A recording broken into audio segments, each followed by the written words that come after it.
कभी कभी एक छोटी सी चीज, एक मिठाई का प्रसाद भी किसी की जिंदगी को अंदर से तोड़ के रख देता है। मुझे नहीं पता हर्षा ने क्या देखा था।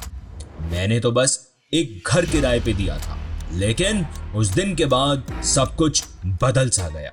उस फ्लैट में ऐसे कौन से राज छुपाए थे उन्होंने, जो दिखते तो नहीं थे लेकिन महसूस होते थे। मैं वहां गया, हर दरवाजा, हर कमरा देखा, लेकिन फिर एक बेडरूम में मिला लाल रंग से लिखा एक नाम, हर्षा।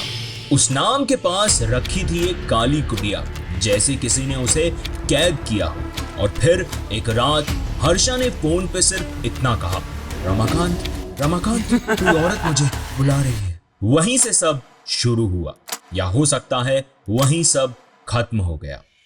बस हमें समझने में देर हुई। लेकिन असली सवाल तो अब भी वही है, क्या कोई एक काली गुड़िया के जरिए किसी की आत्मा को कैद कर सकता है, या सिर्फ प्रसाद खाने से कोई किसी चुड़ैल का शिकार बन सकता है? यकीन नहीं आता ना? तो इस कहानी को आखिर तक जरूर सुनना। क्या हुआ था हर्षा के साथ और कौन थे वो किराएदार? जय शंकर। नमस्कार दोस्तों, आप सुन रहे हैं the horror show by Karnik. आज के इस एपिसोड में आपका स्वागत है। आज की कहानी है रमाकांत शिंदे की। अगर आप चैनल पर नए हैं तो चैनल को सब्सक्राइब करें, वीडियो को लाइक करें, और अगर आप ये कहानी स्पॉटिफाई पे सुन रहे हैं तो शो को रेट एंड फॉलो जरूर करें। और हाँ, अगर आपके पास भी कोई कहानी है, कोई किस्सा है जो आज तक आपने किसी के साथ शेयर नहीं किया, तो आप उसे मुझे ईमेल कर सकते हैं, इंस्टाग्राम पे डीएम कर सकते हैं। तो अब बिना किसी देरी के आइए कहानी शुरू करते हैं। मेरा नाम है रमाकांत शिंदे। 23 साल से सेंटा क्रूज के इस पुराने बिल्डिंग में रहता हूँ। छोटी सी जिंदगी है भाऊ, एक नौकरी, एक बीवी हर्षा, और एक दुनिया जो अपनी ही रफ्तार में चलती रहती है। ये बिल्डिंग भी अजीब है, पुरानी जरूर है, पर हर ईंट से यारी है मेरी। नीचे किराने की दुकान से लेके छत पे बैठे कबूतर तक सब अपने जैसे लगते हैं। हर्षा का रूटीन थोड़ा टाइट रहता है, घर काफी संभाल के रखती है, और मैं सुबह लोकल ट्रेन पकड़ के काम पे जाता हूँ। जिंदगी सीधी साधी चल रही थी, लेकिन एक दिन एक फोन ने सब उलट पुलट कर दिया। दोपहर का टाइम था, मुंबई की यूजुअल ह्यूमिडिटी, लेकिन हवा कुछ अलग चल रही थी। उस दिन छत पे चढ़ के सिगरेट पी रहा था और सोच रहा था कि आज शाम को हर्षा के लिए वड़ा पाव लेके जाता हूँ आनंद स्टॉल से। तभी मेरा फोन बजता है। शिंदे साहब, पहचान का? आपला रमेश ब्रोकर बोलता। एक कपल आया है, उनको फ्लैट मांगता है और रेंट भी थोड़ा एक्स्ट्रा देने को रेडी है। बोलो तो मिलवा दूं उनको। मैंने तुरंत हाँ बोला। रमेश पर भरोसा था मुझे, सालों से जानता था उसे। नीचे उतर के मिला मैं उन दोनों से। नाम बताया उन्होंने, सुनीता मिश्रा और विक्रम मिश्रा। उम्र 45 के आसपास थी, लेकिन चेहरे पे थकान कुछ ज्यादा थी। कपड़े सिंपल थे, जैसे नए नहीं, लेकिन साफ और संभाले हुए। पर सबसे अजीब उनकी आंखें, एक गहराई, एक छुपी हुई उदासी, जैसे कुछ कहते कहते रुक गए।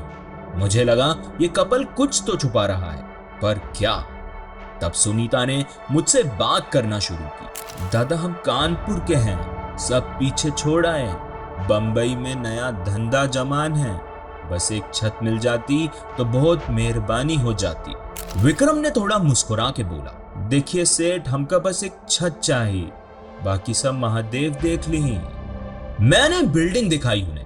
तीसरे फ्लोर का फ्लैट थोड़ा पुराना था, लेकिन अंदर से एकदम चकाचक। रमेश ब्रोकर बोला, आयका भाऊ, ये मकान जरा पुराना है, पर काम सब बरोबर है।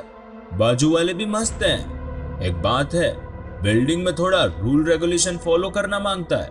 अपनी सोसाइटी वाले ना थोड़ा सेंसिटिव टाइप हैं। विक्रम हाँ में हाँ मिलाता रहा। सेठ जी, हम सीधे साधे लोग हैं, किसी को कभी परेशान नहीं करते। आप बस एक मौका देकर देख लीजिए। मैं घर आया, हर्षा से डिस्कस किया। उसने थोड़ा डाउट डाला। आइकना रमाकांत, तू इतनी फटाफट हाँ कैसे बोल सकता है? न इनकी कोई पहचान है, न आईडी और अग्रीमेंट भी नहीं बना रहे हैं। मालूम है ना मेरे को, तेरी ही चलने वाली है, पर प्लीज एक बार तो अक्ल लगा ले। पर मैंने बोला, अरे हर्षा, रमेश लेके आया रे इनको, वो ऐसे ही थोड़ी किसी को भी उठा के लाएगा। वैसे भी अपनी डिमांड से ज्यादा किराया दे रहे हैं, तो फ्लैट देने में क्या तकलीफ है। एक दिन सोचने के बाद मैंने उन्हें हाँ बोल दिया और बस 1 तारीख से उनका रहना शुरू हो गया। पर मुझे क्या पता था कि ये फ्लैट किराए पे देना मेरी अपनी जिंदगी का एक बहुत बड़ा यू टर्न होने वाला था। और वो जो आए थे वो सिर्फ किराएदार नहीं थे, कुछ और ही लेके आए थे साथ में। जुलाई की पहली तारीख थी। मौसम वही यूजुअल मुंबई का, चिपचिपाहट, थोड़ी बारिश थोड़ी धूप। उसी दिन से विक्रम और सुनीता ने मेरे फ्लैट में रहना शुरू किया। पहले 10-12 दिन सब नॉर्मल था, ना कोई शिकायत ना कोई दिक्कत। अपने काम से काम रखते थे दोनों। लेकिन तीसरे हफ्ते के एक रात कुछ अजीब हुआ। हमारी बिल्डिंग के नीचे 4 मरे हुए कबूतर मिले। मैं रात को टेरेस से नीचे उतर रहा था तो गार्ड ने रोका, शिंदे साहब जरा नीचे तो देखो। मैं नीचे गया और देखता हूं तो स्टेयरकेस के साइड में एक कॉर्नर पे वो 4 कबूतर मरे पड़े थे।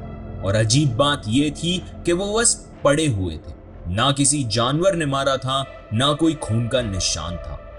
मुझे वो सब देख के एक शौक सा लगा। अरे रे, ये क्या है? ये सब तो मैं पहली बार देख रहा यहाँ पे। इतने साल हो गए लेकिन कभी ऐसा नहीं हुआ। मुझे लगा शायद इनके दाने में कुछ केमिकल या कुछ गलत मिल गया होगा, या फिर किसी ने भूल से कुछ पुराना खाना डाल दिया होगा। लेकिन सिर्फ ये शुरुआत थी। अगले 2-3 रातों में नींबू मिर्ची का बंधन बिल्डिंग के मेन गेट पे मिला। फिर एक दिन काली मटकी, वो भी हल्दी और लाल सिंदूर के साथ। एक रात तो पोटली भी मिली लिफ्ट के पास। वो छोटी सी थी, जैसे किसी ने उसमें कुछ बांध के वहां जानबूझ के रखा। मुझे तो वो एक ऊपरी हवा की शुरुआत महसूस हुई। ये सब देख के बिल्डिंग के लोग परेशान होने लगे। एक बुजुर्ग दादा ने तो बोला, शिंदे भाऊ ये तो काला काम लग रहा है, किसी ने कुछ घपला किया है क्या? और हर्षा ने मुझे साइड में ले जाके बोला, अरे सुनो तो सही, जब ये नए लोग यहाँ आए ना तब से ना सब झोलझाल लग रहा है। मैं तुमको तभी बोला था कि एक बार तो अक्कल लगा ले। हर्षा और दादा की बात सुन के मैं भी थोड़ा हिल गया था अंदर से। फिर सोसाइटी वालों ने डिसाइड किया सीसीटीवी कैमरा लगवाते हैं। और पता है क्या हुआ? जैसे ही सीसीटीवी कैमरा लगे सब कुछ शांत हो गया, सब कुछ रुक गया एकदम से। उसके बाद ना नींबू मिला, ना पोटली, ना ही कोई मटकी। जैसे कोई जानबूझ के ये सब कर रहा था। और जैसे ही कैमरे लगे उसने ये सब करना बंद कर दिया। महीने के एंड में मैं रूटीन के मुताबिक रेंट लेने गया। फ्लैट नंबर 304, वही जिसमें विक्रम और सुनीता रहते थे। दरवाजे के बाहर तक ही गया था मैं। नॉक करने ही वाला था कि अंदर से किसी तो भाषा में उनका झगड़ा सुनाई दिया। एक अजीब सी लैंग्वेज थी वो, ना हिंदी ना उर्दू, न जाने कैसी भाषा थी। मुझे वो सब सुन के ठीक महसूस नहीं हुआ।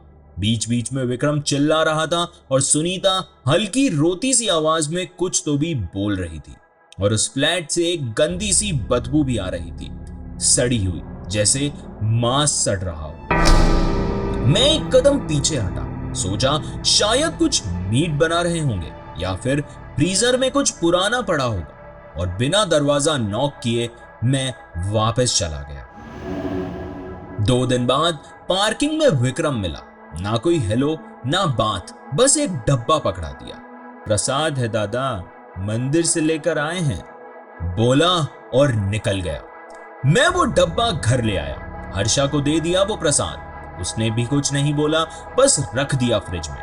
और उसके अगले दिन विक्रम ने 4 महीने का रेंट एक साथ दे दिया। मैं सोच में पड़ गया कि अरे वाह भाई, ये तो कमाल कर दिया।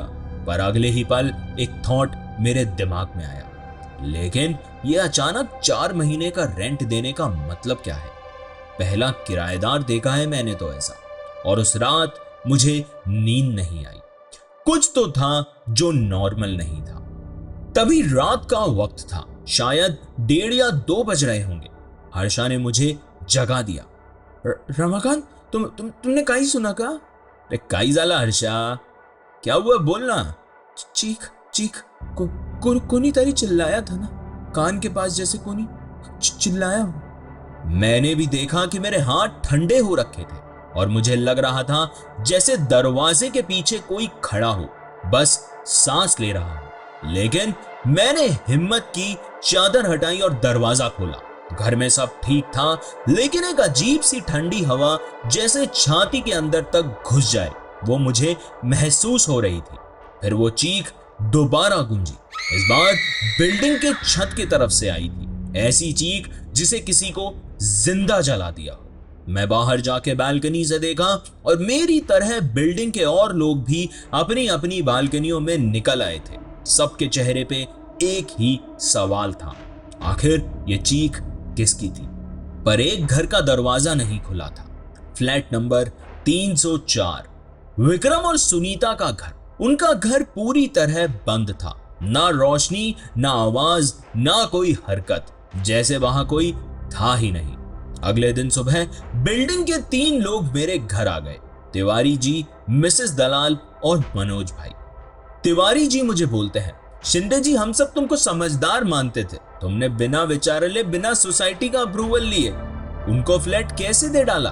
अरे भाई, ब्रोकर रमेश ने बोला था, ठीक लोकाहित। मैंने थोड़ी इंसानियत दिखाई, फ्लैट खाली पड़ा था ना, ज्यादा रेंट भी दिला उन्होंने। उनकी आंखों में कभी देखा है? कभी कभी ऐसे लगता है जैसे आंखों से खा जाएंगे, जैसे उनमें कुछ अलग ही आहे। मैं चुप हो गया था। 2 हफ्तों में हर्षा का वजन 6 किलो कम हो गया था। मैं उससे रोज कहता, डॉक्टर के पास चलते हैं हर्षा, लेकिन वो सिर्फ मुस्कुरा के कहती कि सब ठीक है, क्यों चिंता करता है रमाकांत। लेकिन उसकी आंखों के नीचे काले गड्ढे, हाथों की नसें बाहर आने लगी थी। और एक रात तो मैंने देखा कि वो सपने में कुछ तो बोल रही थी, जैसे किसी से नींद में बात कर रही हो। मैं पूरा हिल गया। फिर एक दिन हर्षा का ब्लड टेस्ट करवाया, रिपोर्ट बिल्कुल नॉर्मल आई, सब कुछ ठीक। लेकिन मेरा शक और बढ़ गया। उसका बैकबोन दिखने लगा था, जैसे अंदर से कोई उसका मांस खा रहा था, और उसे खुद समझ नहीं आ रहा था कि ये सब क्या हो रहा है। अगर आप कहानी में यहां तक पहुंच गए हैं तो इसका मतलब है कहानी आपको पसंद आ रही है।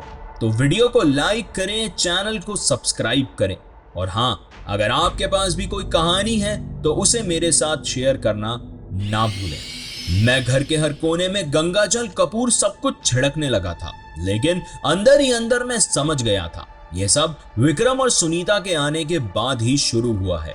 उन्होंने हमारी बिल्डिंग के आंगन में कदम रखा और चीजें बदलती चली गई।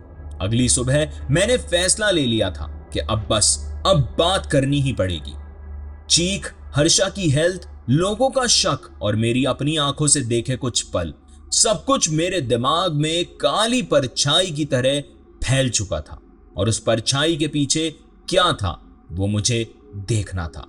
मैं अगले दिन सुबह 10 बजे उनके फ्लैट के सामने खड़ा था। 3 बार घंटी बजाई, कोई जवाब नहीं। 4थी बार और ज्यादा जोर से मैंने दरवाजा खटखटाया, फिर 5वीं और 6ठी, तब जाके दरवाजा खुला। सुनीता मेरे सामने खड़ी थी। एक मुस्कुराहट थी उसके चेहरे पे, लेकिन आंखों में डर भी था और एक अलग सी उदासी, जैसे वो बस एक्टिंग कर रही थी। मैंने अंदर आने की इजाजत नहीं मांगी, बस कदम बढ़ा दिए, और जैसे ही अंदर घुसा मेरी सांस रुक गई। घर एकदम परफेक्ट था, इतना परफेक्ट कि अजीब सा लग रहा था। सोफे के कॉर्नर में पर्दे सारे बंद, एक एक चीज इतनी सिमेट्रिकल कि जैसे किसी ने बहुत तसल्ली से यह सब अरेंज किया था, या फिर इसके पीछे उन्होंने कुछ छुपाया हुआ था। सुनीता अब भी चुप थी।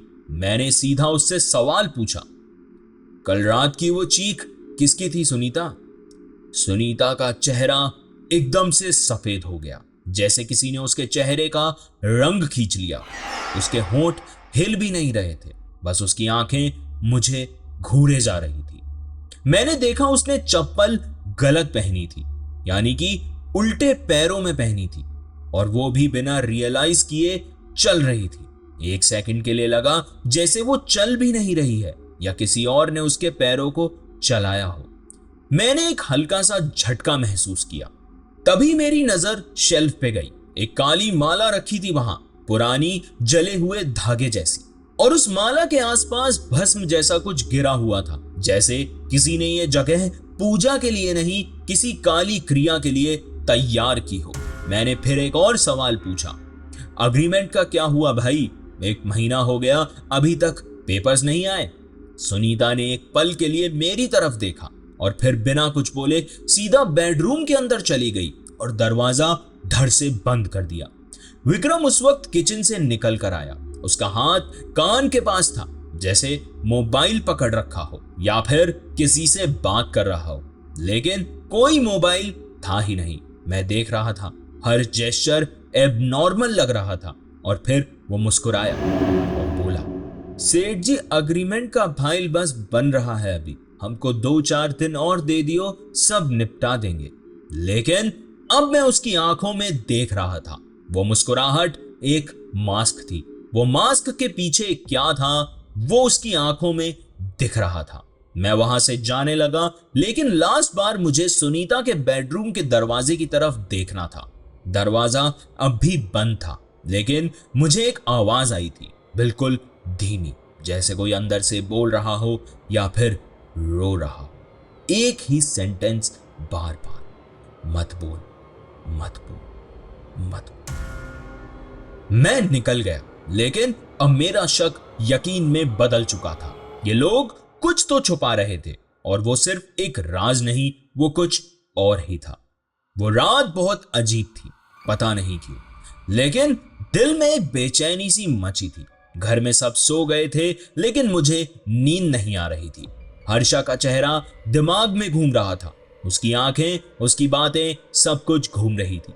मैं चुपचाप उठा, एक सिगरेट ली और बिल्डिंग के टेरेस पे चला गया।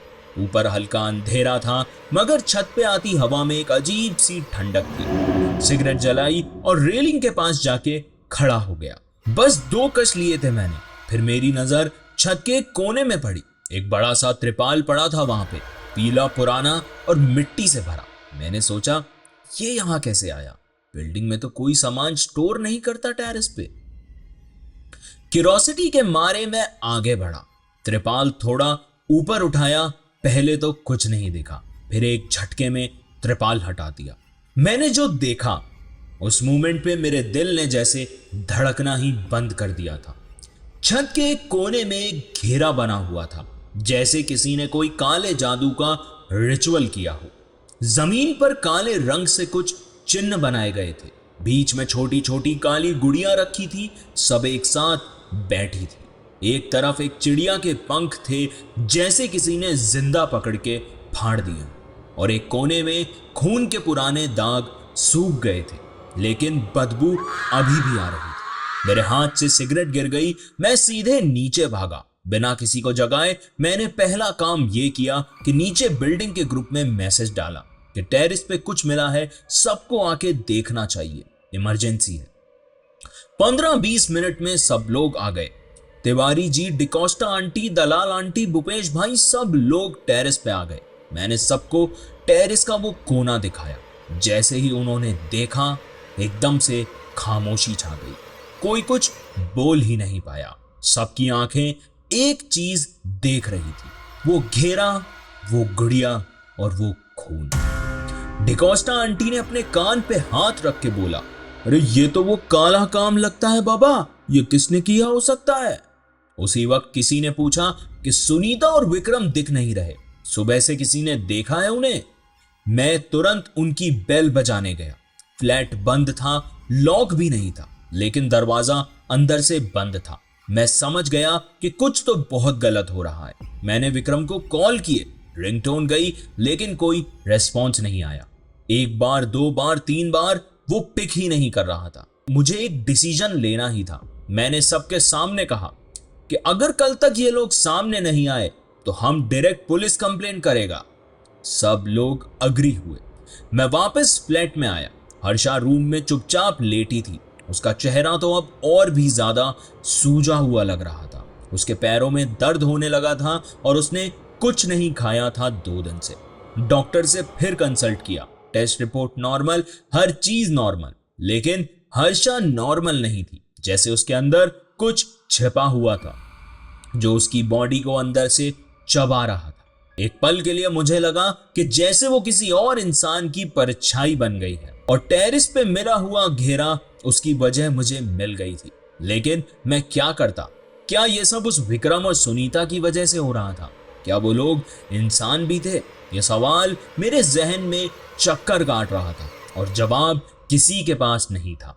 फिर अगले दिन मुझे दिमाग में याद आया, वो प्रसाद, हाँ वही प्रसाद जो विक्रम ने दिया था। एकदम चुपचाप बिना कुछ बोले बस हाथ में देके निकल गया था। और उस दिन के बाद हर्षा बदल गई धीरे धीरे, लेकिन अंदर तक कुछ तो टूट रहा था उसके। और जब मैंने सब कुछ कनेक्ट करना शुरू किया ना, तो सबसे पहला सवाल यही था, उस प्रसाद में आखिर ऐसा था क्या?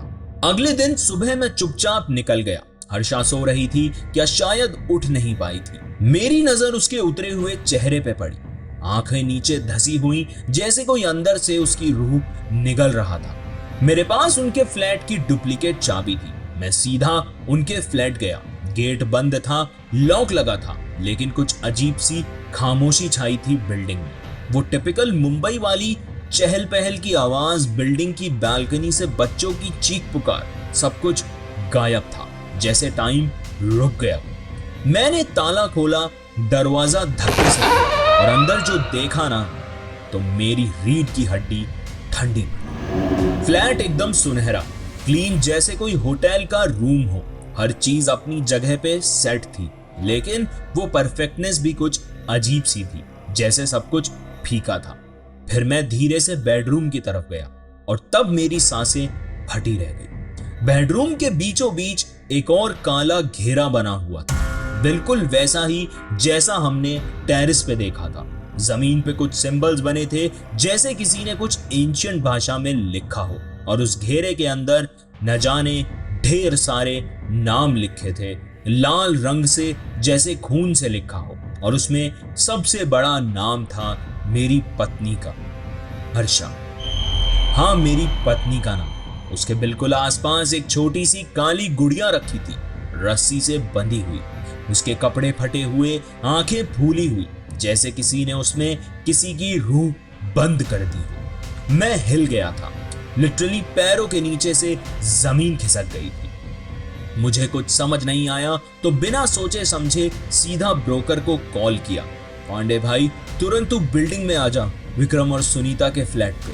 वो भी 10 मिनट में आ गया। उसके साथ एक और नेबर माथुर साहब थे। दोनों अंदर आए और जैसे ही उनकी नजर उस घेरे पे पड़ी, दोनों के चेहरे की हवाइयां उड़ गई। पांडे ने तो सीधा बोला, शिंदे साहब, ये तो काला जादू लग रहा है। ये मैंने किसको घर दिलवा दिया? माथुर साहब, जो हमेशा लॉजिकल और साइंस वाली बातें करते थे, वो भी एक कोने में खड़े हो गए, कुछ बोल ही नहीं रहे थे। गुड़िया की आंखें जैसे मुझे घूर रही थी और वो जमीन पे लिखा हर्षा का नाम सब कुछ बयां कर चुका था कि हर्षा के साथ जो कुछ हो रहा था वो कोई बीमारी नहीं, बल्कि काला जादू था। उसी घबराहट के बीच मेरे फोन की घंटी बजती है। हर्षा का कॉल था और उसकी आवाज वो इतनी ज्यादा घबराई हुई थी कि रमाकांत, कोई औरत मुझे घूर रही है, वो मुझे बुला रही है। मैंने 1 सेकंड भी बिना वेस्ट किए सीधा घर की तरफ दौड़ा। लिफ्ट का इंतजार नहीं किया, सीधा सीढ़ियों से सांस फूलते हुए तुरंत वहां पहुंच गया। मेरे पीछे पीछे रमेश और माथुर साहब भी थे। दरवाजा खुला था और अंदर का सीन देख के मैं तो वहीं जम गया। हर्षा सोफे पे थी, लेकिन उसका चेहरा गीला था, पसीने में तरबतर, आंखों में डर, उसके हाथ कानों के पीछे, जैसे कुछ आवाजें रोकने की कोशिश कर रही हो। वो कुछ बोल ही नहीं पाई, सिर्फ इतना कहा, वो मुझे बुला रही थी छत पे, उसकी आंखों में वो मुझे घूर रही थी रमाकांत। तभी रमेश आया, उसके चेहरे पे भी टेंशन थी। वो बोला, शिंदे साहब, ये आम भूत प्रेत का चक्कर नहीं लगता। मैं एक आदमी को जानता हूं, एक तांत्रिक, बहुत पुराना है, काफी लोगों को छुड़ा चुका है। अपन बिना टाइम वेस्ट किए चलते हैं उसके पास। मैं एक पल के लिए रुका भी नहीं, हर्षा को छोटी बहन के घर भेज दिया और मैं रमेश के साथ सीधा निकल गया। बारिश हो रही थी, हल्की फुहार, लेकिन हवा में एक अजीब सा एहसास था, जैसे कुछ बहुत बुरा होने वाला है। घर से तांत्रिक के आश्रम तक रास्ते में मेरे दिमाग में सुनीता और विक्रम की बातें, उनके घर का हर एक कोना, वो सब कुछ फ्लैशबैक की तरह घूम रहा था। और एक अफसोस कि क्यों उन्हें मैंने घर किराए पे दिया था। पुरानी मस्जिद के पीछे एक छोटी सी झोपड़ी थी जिसमें सिर्फ एक दिया जल रहा था। हम लोग वहां पहुंच चुके थे। तांत्रिक अंदर बैठा था, आंखें बंद, एक माला हाथ में, और उसके सामने बिछा हुआ था एक कपड़ा जिसमें मिट्टी, लौंग, मिर्च और कुछ और रखा था जो नॉर्मल बिल्कुल नहीं लग रहा था। मैंने उसको सब बताया, फोन से छत की तस्वीरें, गुड़िया, घेरा, हर्षा का हाल, सब कुछ दिखाया। तांत्रिक ने कुछ देर तक एक एक इमेज को देखा, फिर आंखें बंद करके कुछ मंत्र बोलने लगा। फिर उसने अपनी आंखें खोली और उसका पहला जुमला ऐसा था जैसा मेरे पैरों के नीचे से जमीन खींच ली गई हो। वो बोला, जिसने भी ये किया है वो मामूली इंसान नहीं है, ये एक तंत्रचारणी क्रिया है जिसमें 21 शरीरों की बलि चाहिए होती है। मैं सुनता रहा। वो बोला, उस सुनीता को तुम लोग सामान्य औरत समझ रहे थे, वो चुड़ैल है, लेकिन सिर्फ एक नहीं, उसके सर पे 3 आत्माएं बैठी हैं और वो आत्माएं उसे छोड़ती नहीं, उसकी भूख कभी खत्म नहीं होती। मैंने हिचकिचाते हुए पूछा, 3 आत्माएं? तो क्या हर्षा उनकी अगली बलि बनने वाली है? तांत्रिक बोला, आप लोग एक ऐसे चक्र में फंस गए हो जिसका कोई सीधा रास्ता नहीं है। हर्षा अब एक आम इंसान नहीं रही, उसका नाम लिख दिया गया है उस घेरे में। अब उसकी रूह उनके जाल में है। अगर अब भी वक्त पे कुछ नहीं किया गया तो उसका वापस आना मुश्किल हो जाएगा। हम उसी रात बिना वक्त गवाए तांत्रिक को घर ले आए। मैंने रास्ते से हर्षा की बहन को फोन कर दिया था, वो उसे वापस घर ले आई। घर के अंदर कदम रखते ही उसके चेहरे का रंग पीला पड़ गया, जैसे उसने अंदर कुछ महसूस किया हो, कुछ अजीब हवा में तैरता हुआ। उसने हमें हाथ से इशारा करके बाहर ही रुकने को कहा और फिर सबसे पहले हर्षा के पास जाके उसके पैरों के पास बैठ गया। हर्षा की बहन उसे वापस घर ले आई थी और वो बेड पर थी, आंखें आधी खुली, लेकिन जैसे होश में नहीं थी। तांत्रिक ने एक काला धागा निकाला, उस पर कुछ मंत्र के बीज लिखे हुए थे और हर्षा के पैर में रक्षा का डोरा बांधा। जब उसने पहली बार डोरा बांधा तो हर्षा ने एकदम से झटका खाया, जैसे कोई करंट लगा हो, और जोर से चीख मारी, वो आ रही है, मुझे छोड़ दे, मैं उसकी हूं। तांत्रिक ने आंख बंद करके कुछ मंत्र बोले और उसकी चीख धीरे धीरे हल्की पड़ने लगी। हर्षा फिर से बेहोशी में चली गई। फिर तांत्रिक ने कहा कि अब असली कर्म करना होगा, जिस जगह से ये सब शुरू हुआ था उस घर में वापस चलना होगा। मैं, रमेश और तांत्रिक तीनों वापस सुनीता के फ्लैट में गए। घर अंधेरों में डूबा हुआ था, लेकिन अंदर जाके ऐसा लग रहा था जैसे हर कोने में कुछ जिंदा है, कोई है जो हमें देख रहा है। उस गुड़िया वाले कमरे में तांत्रिक ने एक चौक बनाया। गुड़ियाएं जो छत पे मिली थी उनको उसने बीच में रखा, उन पर कुछ कपड़े, सिंदूर, मोती डाले और आग जला दी। जैसे ही मंत्र उच्चारण शुरू हुआ, दरवाजा खुला और सुनीता और विक्रम घर में वापस आ चुके थे। उनका चेहरा बदल गया था, आंखों में गिल्ट नहीं, डर था। सुनीता रोते हुए बोली, मत करो साहिब, साहिब रुक जाओ, तुम नहीं जानत, तुम नहीं पता क्या होगा अगर तुमने इन गुड़िया को छुआ भी। लेकिन तांत्रिक ने सुनना बंद कर दिया था। उसकी आवाज मंत्रों के साथ तेज हो गई और फिर सुनीता चिल्लाई, एक ऐसी चीख जो इंसानी नहीं थी। उसकी आंखों का रंग लाल हो गया, बाल हवा में उड़ने लगे, उसका चेहरा बदलने लगा, जैसे 3 और चेहरे उसके अंदर से निकलने की कोशिश कर रहे थे। एक ही पल में वो चुड़ैल बन चुकी थी। उसका मुंह खुल गया, लेकिन आवाज उसमें से 3 अलग अलग रूपों में निकल रही थी, जैसे 3 औरत एक साथ बोल रही हो, रो रही हो या फिर हंसी उड़ा रही हो।